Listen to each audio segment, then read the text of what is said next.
Good morning. My name is Mark Davis. I want to introduce myself, give you a little bit of background on me, and then talk about some finances. So, this is my 26th year with the IBEW, specifically Local 46.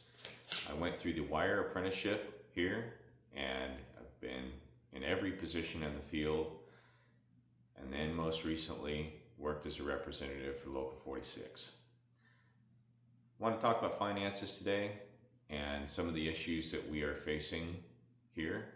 A couple of weeks ago, a month ago, our general fund was negative. We had a negative balance in our general fund because of the checks that Sean's been writing. We then cashed out, liquidated $4 million in investments to be able to cover those checks and bring our general fund to a positive position. In the meantime, the organizing fund covered it, but the organizing fund is not for that. The organizing fund is also in trouble. We have 13 staff members being paid out of the organizing fund, and we only have 3 organizers, and one of them is sort of a lobbyist. So not trashing on any of those guys, but let's just call it what it is. We have liquidated more and more investments over the last year, several years, but over the last year we've cashed out and spent $8 million more than we have taken in. And well, it's $8 million. That's a fair amount of money. Last year we spent over $600,000 in advertising. Some of that you've heard on the radio. I was hearing 2 different commercials on the way into work.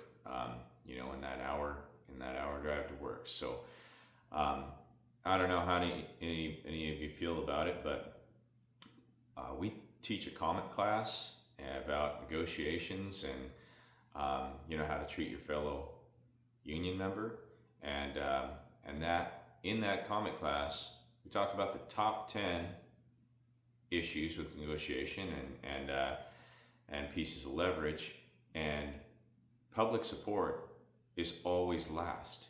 It's at the bottom of the list, number 10. So why we're spending $600K in advertising, I don't understand. But here we are, repeatedly doing that.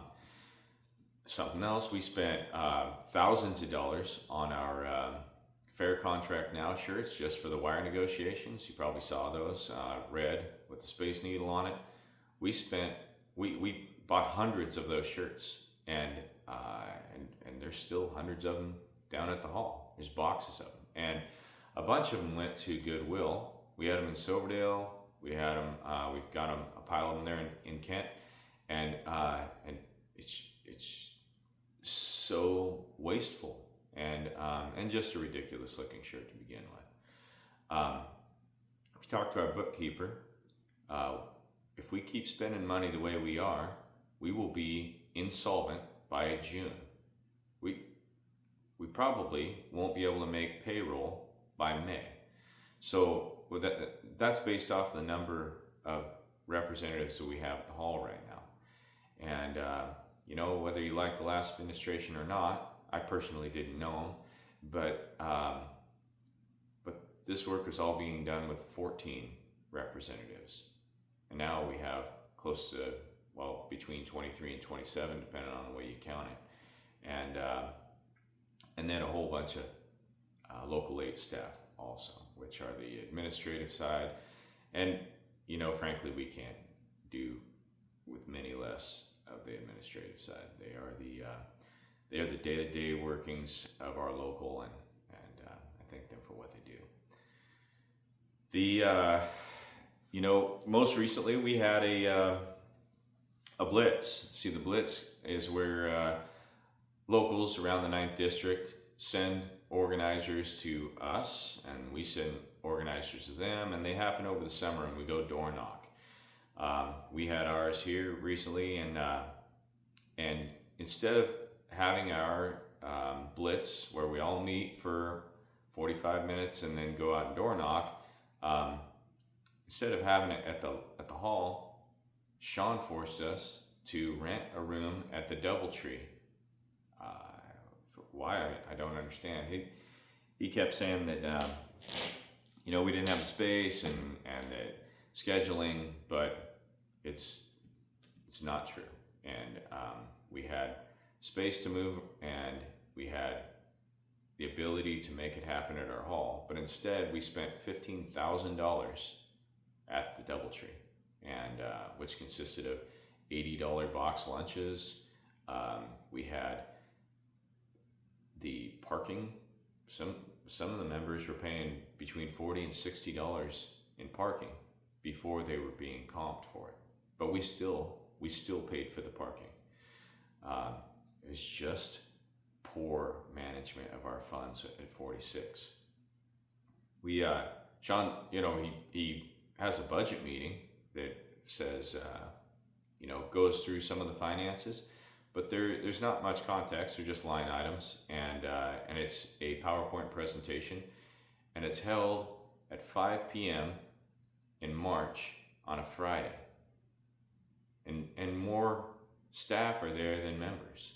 It's intentionally meant to be held at a time where very few show up, and Sean can push his budget through and be approved. So I'm just hoping that people are paying attention. Got a few more videos coming up, and we'll talk about some of the other stuff that's going on there. But want to make sure that everybody understands that this is not a campaign. This is not a smear campaign. I'm not campaigning.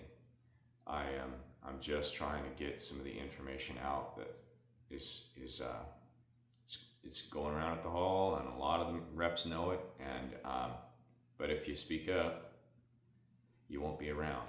So thanks for your time, and please stay tuned, and we'll go over a few more things.